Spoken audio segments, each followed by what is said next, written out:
नमस्कार, मी दिनकर शिंदे. आपण पाहताय डीएच न्यूज. तुमचं मत माझं मत मध्ये आपलं स्वागत. मित्रांनो, महत्त्वाचा विषय मी आपल्यासाठी घेऊन आलो आणि तो म्हणजे असा आहे, कॉक्रोच जनता पार्टी ही सोशल मीडियावर चळवळीतनं उभा राहिलेली एक पार्टी आहे.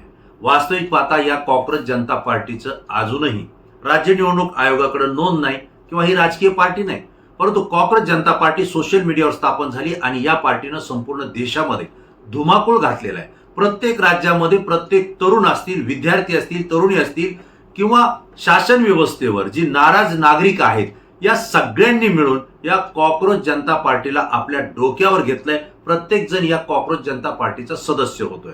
काय आहे कॉक्रोच जनता पार्टी, कशासाठी चर्चेला आहे आणि सगळ्यात महत्वाचा भाग आहे, ज्याने ही कॉक्रोच जनता पार्टी स्थापन केली तो परदेशात आहे, परंतु तो परदेशातून आता आपल्या देशामध्ये येतोय आणि केवळ देशामध्ये येत नाही तर 6 जूनच्या नंतर या देशामध्ये देशाचे केंद्रीय शिक्षण मंत्री यांनी राजीनामा द्यावा यासाठी मोठं आंदोलन सुद्धा करण्याची घोषणा करतोय. मित्रांनो, नेमकं घडतंय काय? विषय असा आहे की कॉक्रोच जनता पार्टी हिचा उदय मुद्दाम झालाच कशामुळं, हा प्रश्न आपल्याला या ठिकाणी चर्चेचा ठरतोय. सुप्रीम कोर्टाचे न्यायाधीश यांनी याविषयी एका प्रकरणामध्ये ज्यावेळेस आपलं मत नोंदवलं, याचिकाकर्त्याला बोलत असताना त्यांनी असं सांगितलं की याचिकाकर्ते, काही याचिकाकर्ते, आरटीआय कार्यकर्ते आणि माध्यमांचे प्रतिनिधी हे कॉक्रोच आहेत असा आरोप त्यांच्यावर केला गेला आणि हाच शब्द तरुणाईने पकडला आणि तरुणाईने पकडून कॉक्रोच जनता पार्टीची स्थापना केली. या कॉक्रोच जनता पार्टीची स्थापना करण्यामध्ये अभिजित दिपके, जे की भारतातले आहेत, महाराष्ट्रातले आहेत आणि विशेषतः महाराष्ट्रातल्या छत्रपती संभाजी नगरचे आहेत.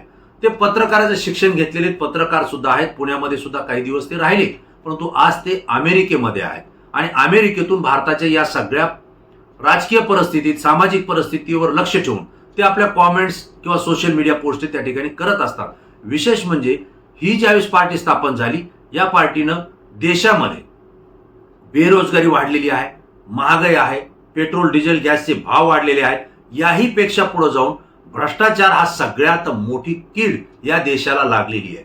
जे सत्तेत आहेत, मंत्री आहेत, आमदार आहेत, खासदार आहेत, हे या भ्रष्टाचारावर आवाज तर उठवत नाहीत, परंतु भ्रष्टाचाराची प्रकरणं निघताना यापैकी बहुतांश जणांची नावं याच्यामध्ये येत आहेत आणि याचा फटका सामान्य लोकांना बसतोय. पण त्याही पुढे जाऊन शिक्षण विभागामध्ये, शिक्षण क्षेत्रामध्ये होत असलेला जो भ्रष्टाचार आहे, यामुळं भावी पिढी आहे, जी तरुणाई आहे, यांना मोठ्या यातना सहन कराव्या लागतात, मोठ्या संकटांना सामोरं जावं लागतं. नुकताच देशामध्ये नीटची परीक्षा झाली आणि या नीटच्या परीक्षेमध्ये जवळपास 20-21 लाख तरुणांनी आपलं वैद्यकीय क्षेत्रामध्ये जे काही आयुष्य आहे, भवितव्य आहे, हे शोधण्याचा प्रयत्न केला. परंतु या नीटचा पेपर हा लीक झाला. केवळ लीक नाही झाला तर हा पेपर फुटला. लाखो करोडो रुपयांना देशामध्ये ज्यांच्याकडे बलाढ्य पैसा आहे, ताकद आहे, अशा लोकांनी तो विकत घेतला, त्यांच्या पोरांना तो दिला. मोठमोठे क्लासेसवाले याच्यामध्ये सहभागी झाले आणि आर्थिक कोट्यवधींचा व्यवहार यामध्ये झाला. हा पेपर लीक झाला कुठून? यामध्ये तरुणाईचं, या मुलामुलींचं खूप मोठं नुकसान झालं. 2-2 वर्ष, 3-3 वर्ष अहोरात्र मेहनत घेतली आहे या नीट परीक्षेसाठी. कुठंतरी आपण या परीक्षेला सामोरं जाऊ, वैद्यकीय क्षेत्रामध्ये जाऊ, डॉक्टर होऊ, आपलं भवितव्य शोधू आणि आपल्या हातून सामान्य लोकांची सेवा सुद्धा करू, अशी भूमिका या तरुणांची आहे. परंतु यांचा पेपरच लीक झाला, पेपर फुटला. यावेळेस मात्र अनेक विद्यार्थ्यांच्या मनावर मोठा घाव बसला. काही विद्यार्थ्यांनी आत्महत्या सुद्धा केली. हेही प्रकरण ताज आहे. मग पेपर फुटल्यानंतर जर एवढ्या मोठ्या तरुणाईचं, एवढ्या मोठ्या विद्यार्थ्यांचं नुकसान झालं असेल, आत्महत्या झाल्या असतील, तर मला याला जबाबदार कोण? याला जबाबदार हा शिक्षण मंत्री आहे, असं मत या कॉक्रोच जनता पार्टीचे प्रमुख असलेले अभिजित दिपके यांनी व्यक्त केलं आणि तात्काळ केंद्रीय शिक्षण मंत्री जे आहेत धर्मेंद्र प्रधान यांनी राजीनामा दिला पाहिजे, जबाबदारी घेतली पाहिजे, असं त्यांचं मत आहे. आणि हीच पोस्ट त्यांनी सोशल मीडियावर टाकली, एक्स अकाउंटवर टाकली, इंस्टाग्रामवर टाकली. वेगवेगळ्या ठिकाणी ज्यावेळेस त्यांनी पोस्ट टॅग केली, त्यावेळेस मात्र देशातल्या लाखो नव्हे करोडो लोकांनी त्यांना प्रतिसाद दिला आणि शिक्षण मंत्री धर्मेंद्र प्रधान यांनी राजीनामा दिला पाहिजे या मागणीला आपलं समर्थन दिलेलं आहे. मित्रांनो, नीट पेपर लीक होणं ही काही साधी गोष्ट नाहीये. कारण एवढा मोठा पेपर हा लीक होत असताना हे नेमकं लीक कोणी केला किंवा हा पेपर फोडला कोणी? तर हे पेपर तयार करताना किंवा पेपर संशोधन करताना जी समिती होती, जी कमिटी होती, त्यातल्याच पदाधिकाऱ्यांनी हा पेपर फोडलाय. आज पोलिसांनी त्यांच्यावर गुन्हे दाखल केलेत. त्यांना जेलमध्ये सुद्धा पाठवलंय आणि त्यांच्याकडून होणारे जे खुलासे आहेत हे अत्यंत भयानक आहेत, संतापजनक आहेत आणि यामुळे तरुणाई ही रस्त्यावर उतरण्याची भाषा करते. एकीकडे महागाई असेल, दुसरीकडे बेरोजगारी असेल आणि तिसरीकडे या ठिकाणी तरुणांना, विद्यार्थ्यांना जी संधी पाहिजे ती संधी सुद्धा त्यांच्याकडून काही लोक हिरावून घेत असतील तर मग राग हा एकत्रितपणे बाहेर येणं साहजिकच आहे आणि हाच राग बाहेर काढण्याचं काम कॉक्रोच जनता पार्टीनं केलेलं आहे. कॉक्रोच जनता पार्टीचे अभिजित दिपके हे अमेरिकेतून 6 जूनला भारतामध्ये येत आहेत असं त्यांनी सोशल मीडियातून सांगितलंय. 6 जूनला मी भारतामध्ये येतोय, आपण दिल्लीमध्ये जंतर मंतरवर आंदोलन करण्याची भूमिका त्या ठिकाणी घेतोय आणि पोलीस स्टेशनला या आंदोलनाची परवानगी मागतोय असं त्यांनी सोशल मीडियावर सांगितलं. केवळ एवढंच नाही, हे आंदोलन करत असताना ज्यांना ज्यांना व्यवस्थेचे चटके बसलेले आहेत, झळ बसलेली आहे, विद्यार्थी असतील, तरुण असतील, सामान्य नागरिक असतील, ज्यांनी रोज सोशल मीडियावर दाखवलाय, केवळ सोशल मीडियावर रोज दाखवून चालणार नाही, सोशल मीडियावर एकी दाखवून चालणार नाही, तर ही रस्त्यावर सुद्धा उतरली पाहिजे आणि रस्त्यावर उतरून आपला रोष, आपला राग आणि आपल्या भावना या व्यक्त केल्या गेल्या पाहिजेत. ही भूमिका अभिजित दिपके यांची आहे, म्हणजेच कॉक्रोच जनता पार्टीची आहे. मित्रांनो, याला सुद्धा भारतातल्या लाखो तरुणांनी प्रतिसाद दिलेला आहे आणि त्यामुळे 6 जूनला अभिजित दिपके हे भारतामध्ये दिल्लीत येत आहेत आणि एअरपोर्टला सगळ्या तरुणाईने त्या ठिकाणी यावं असं आवाहन सुद्धा केलेलं आहे. आता अशी जर परिस्थिती निर्माण झाली, आज आपण पाहतोय प्रत्येक राज्यामध्ये, प्रत्येक जिल्ह्यामध्ये मोठमोठी आंदोलन होत आहेत, रस्ता रोको होतोय, रस्त्यावरती लॉंग मार्च काढला जातोय, सरकारच्या विरोधात त्या ठिकाणी भूमिका घेतली जाते. शिक्षण मंत्री धर्मेंद्र प्रधान यांनी राजीनामा द्यावा ही भूमिका त्या ठिकाणी व्यक्त केली जाते, परंतु त्यावर कुठलीही ठोस कारवाई होत नाही, ऍक्शन होत नाही. पण आता जर अभिजित दिपके कॉक्रोच जनता पार्टीचे स्वतः जर दिल्लीत येणार असतील, ते आवाहन करत असतील, तर मग तरुणाई दिल्लीमध्ये मोठ्या संख्येनं त्या ठिकाणी सहभागी होण्याची शक्यता आहे. आणि अशा परिस्थितीमध्ये तसं जर पाहिलं तर शांततेच्या मार्गानं, लोकशाहीच्या मार्गानं आपलं आंदोलन करणं, आपला आवाज उठवणं, आपल्या मनातल्या भावना व्यक्त करणं हा घटनेनं आणि कायद्यानं भारतीयांना अधिकार दिलेला आहे. त्या अधिकारानुसार अभिजित दिपके असतील किंवा कॉक्रोच जनता पार्टीला जे काही सहभागी झालेले सदस्य म्हणू आपण, किंवा नागरिक असतील, तरुणाई असेल, हे त्या ठिकाणी एकत्र येऊन आंदोलन करणार असतील तर पोलिसांना त्यांच्या आंदोलनाला परवानगी द्यावी लागेल. पण प्रश्न असा आहे, अभिजित दिपकेंना अटक होईल का? जर हे आंदोलन शांततेच्या मार्गाने चाललं, त्या पद्धतीने पोलिसांनी परवानगी जर दिली तर अभिजित दिपके यांना अटक होईल अशी शक्यता नाही. परंतु परिस्थिती काय निर्माण होईल हे आज सांगता येत नाहीये.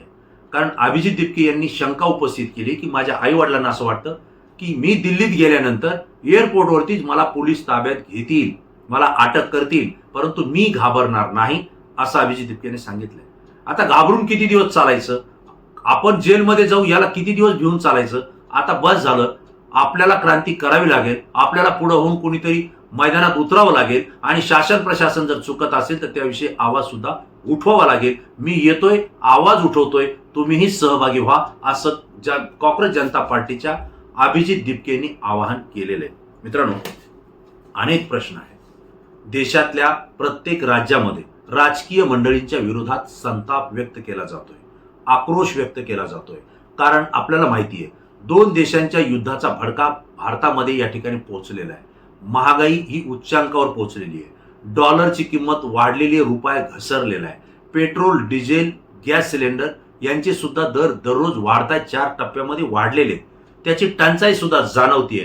ही सगळी परिस्थितीमुळे सामान्य नागरिक त्रस्त होतोय, विद्यार्थ्यांचे पेपर फुट होतीये, महागाई तर वाढली आहे, भ्रष्टाचार मोठ्या प्रमाणात होतोय, शिक्षण घेऊन सुद्धा नोकरी मिळत नाहीये, अनेक कंपन्या बंद होत आहेत. अशा परिस्थितीमध्ये आम्ही करायचं काय? आमच्या हाताला रोजगार देईल कोण? आम्ही कुटुंब आणि घर चालवायचं कसं? भविष्यात आयुष्य जगायचं कसं? हा तरुणांसमोर मोठा प्रश्न आहे. याला वाचा फोडण्याचं काम कोणीही करताना दिसत नाही. कारण एकीकडे सत्ताधारी आहेत, दुसरीकडे विरोधक आहेत. ज्या विरोधकांवर विश्वास ठेवून ही तरुणाई त्यांच्या सोबत प्रश्न आपले त्या ठिकाणी चर्चेला घेते, तोच विरोधक दुसऱ्या दिवशी सत्ताधारी पक्षामध्ये जाऊन आमदार, खासदार किंवा मंत्री होताना पाहायला मिळतोय. आज अनेक राजकीय पक्ष हे विरोधातले असताना सत्ताधारी त्यांना फोडतोय, आपल्या सोबत सहभागी करून घेतोय. त्यामुळे कोणीही आवाज उचलायला तयार नाही. विरोधी पार्टीतल्या एखाद्या नेत्यानं जर या सामान्य लोकांचे प्रश्न घेऊन आवाज उठवला तर त्याच्यावरती सुद्धा ईडी, सीबीआय यासारख्या कार्यालयाकडून, यासारख्या विभागाकडून धाडी पडतायत त्यांच्यावर सुद्धा ऍक्शन घेतली जाते, ही भावना सामान्य लोकांपर्यंत पोहोचलेली आहे. सामान्य लोकांच्या मनामध्ये एकच आहे की आपण कुठल्याही प्रश्नावर आवाज उठवला तर आपल्याला दोषी ठरवलं जातं, आपल्यावर गुन्हे दाखल केले जातात. मग अशा वेळी नेमकं करायचं काय? ही अघोषित आणीबाणी आहे का, असा प्रश्न कॉक्रोच जनता पार्टीचे अनेक सदस्य सोशल मीडियाच्या माध्यमातून उपस्थित करतायत. आणि यामुळंच हे जे काही अभिजित दिपके हे जे दिल्लीमध्ये येत आहेत 6 जूनला, यानंतर काय घडामोडी महाराष्ट्रात आणि देशात घडतील याकडे सुद्धा आपलं लक्ष आहे. परंतु शासनानं या सगळ्या बाबीकडे गांभीर्यानं घेतलेलं आहे. कारण आपल्याला माहिती आहे की भारतीय जनता पार्टीचे फॉलोअर्स, सोशल मीडियावर जेवढे फॉलोअर्स होते त्याही पेक्षा अधिक फॉलोअर्स हे कॉक्रोच जनता पार्टीच्या अवघ्या काही दिवसांमध्ये झालेले. 4-5 दिवसांमध्ये भारतीय जनता पार्टीच्या, म्हणजे भारतीय जनता पार्टी मी उल्लेख यासाठी करतोय, देशामध्ये सत्तेत आहे, पंतप्रधान आहे, अनेक राज्यामध्ये मुख्यमंत्री आहेत आणि सोशल मीडियामध्ये सुद्धा सक्रिय काम करणारा पक्ष म्हणजे भारतीय जनता पार्टी आहे.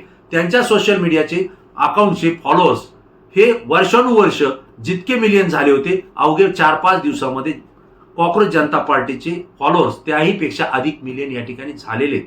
हे मी आवर्जून यासाठी सांगतोय की कॉक्रोच जनता पार्टीनं जे विचार सोशल मीडियाच्या माध्यमातून लोकांसमोर आणलेले ते लोकांना पटले, त्यामुळे त्यांना फॉलो केले गेलेले. आता ही जी काही चळवळ आहे ही वास्तविक पाहता चळवळ आहे. ही चळवळ अजूनही राजकीय पटलावर नाहीये. राजकीय पक्ष म्हणून यांना मान्यता मिळाली नाही किंवा त्यांनी तशी घेतलेली नाहीये. अभिजित दिपकेंचं मत आहे की आम्ही निवडणुकीला सामोरं जाणार नाही, राजकारणात उतरणार नाही, परंतु सामान्यांचे प्रश्न म्हणून आम्ही हे उपस्थित करणार आणि शासनाला, प्रशासनाला जाब विचारणार, एवढीच आमची भूमिका आहे, असं त्यांनी माध्यमांशी बोलताना सांगितलंय. परंतु काही लोक देशामध्ये या कॉक्रोच जनता पार्टीला विरोध करतायत, तरुणांच्या भावना त्या ठिकाणी समजून घेत नाहीत, माध्यमांच्या प्रतिनिधीच्या भावना समजून घेत नाहीत, आरटीआय कार्यकर्त्यांच्या भावना समजून घेत नाहीत. उलट असे प्रश्न उपस्थित केले तर हे देशद्रोही आहेत, देशाच्या विरोधी हे भूमिका घेत आहेत, अशा पद्धतीचे आरोप आणि टीका टिप्पणी सोशल मीडियावर करतायत. विशेष म्हणजे सत्ताधारी लोक अशा पद्धतीने जर प्रतिक्रिया देत असतील की हे लोक देशद्रोही आहेत, देशाच्या विरोधी आहेत, देशभक्तीच्या विरोधक आहेत, असं जर म्हटलं गेलं तर हे लाखोंच्या, कोट्यवधीच्या संख्येने झालेले भारतीय फॉलोअर्स हे देशद्रोही आहेत का? अशा पद्धतीने जर तुम्ही वक्तव्य त्यांना देशद्रोही करणार असाल, देशभक्त नाहीत असं जर करणार असाल, तर त्यांचा जो काही भावनांचा उद्रेक आहे हा कमी होणार नाही, तो वाढेल. आणि जो त्यांना देशभक्त नाही किंवा देशद्रोही आहे असं म्हणतो त्याच्याच विरोधात वाढणारे परिणामी तो सत्ताधाऱ्यांच्या विरोधात वाढतोय. सोशल मीडियावर ही ज्यावेळेस चळवळ सुरू आहे त्यावेळेस काही लोक म्हणतात सोशल मीडियाचा हा ट्रेंड आहे, केवळ ट्रेंड आहे, हे रस्त्यावर उतरणार नाही. आणि म्हणूनच अभिजित दिपके यांनी रस्त्यावर उतरण्याची घोषणा त्या ठिकाणी केली आहे. आणि म्हणून आपल्याला पाहावं लागेल की दिल्लीमध्ये जर हे आंदोलन कॉक्रोच जनता पार्टीचं होणार असेल तर कॉक्रोच रूपी तरुण तरुणी या आंदोलनात किती संख्येनं सहभागी होतील, आपलं शक्ती प्रदर्शन तिथं दाखवतील का, आणि कॉक्रोच जनता पार्टीची दिल्लीमध्ये धडक मारतीये, या दिल्लीत मारलेल्या धडकेमुळं अभिजित दिपके यांना अटक होईल का, असे एक ना अनेक प्रश्न या ठिकाणी उपस्थित आहेत. जर अभिजित दिपके यांना जर अटक झाली तर कॉक्रोच जनता पार्टीमध्ये, त्या विचारसरणीमध्ये सहभागी झालेले तरुण तरुणी असतील किंवा विद्यार्थी असतील, सामान्य नागरिक असतील, यांची भूमिका नेमकी काय असेल हे सुद्धा पाहण्यासारखं असेल. मित्रांनो, जी मला माहिती मिळाली मी तुमच्यापर्यंत या ठिकाणी पोहोचवलेली आहे. तुम्हाला कसं वाटली? तुम्ही तुमच्या प्रतिक्रिया निश्चित द्या, कारण तुमच्या प्रतिक्रिया संपूर्ण महाराष्ट्रातून असतात, त्या अत्यंत अभ्यास असतात, म्हणून आमच्यासाठी महत्त्वाच्या असतात. असेच नवनवीन व्हिडिओ पाहण्यासाठी DS न्यूजला सबस्क्राईब केलं नसेल तर तात्काळ सबस्क्राईब करा आणि व्हिडिओ आणि माहिती आवडली असेल तर जास्तीत जास्त मित्रांना शेअर करून आम्हाला सहकार्य करा. पुन्हा नवीन विषय, नवीन माहिती घेऊन आपल्यासमोर येईल. तोपर्यंत धन्यवाद.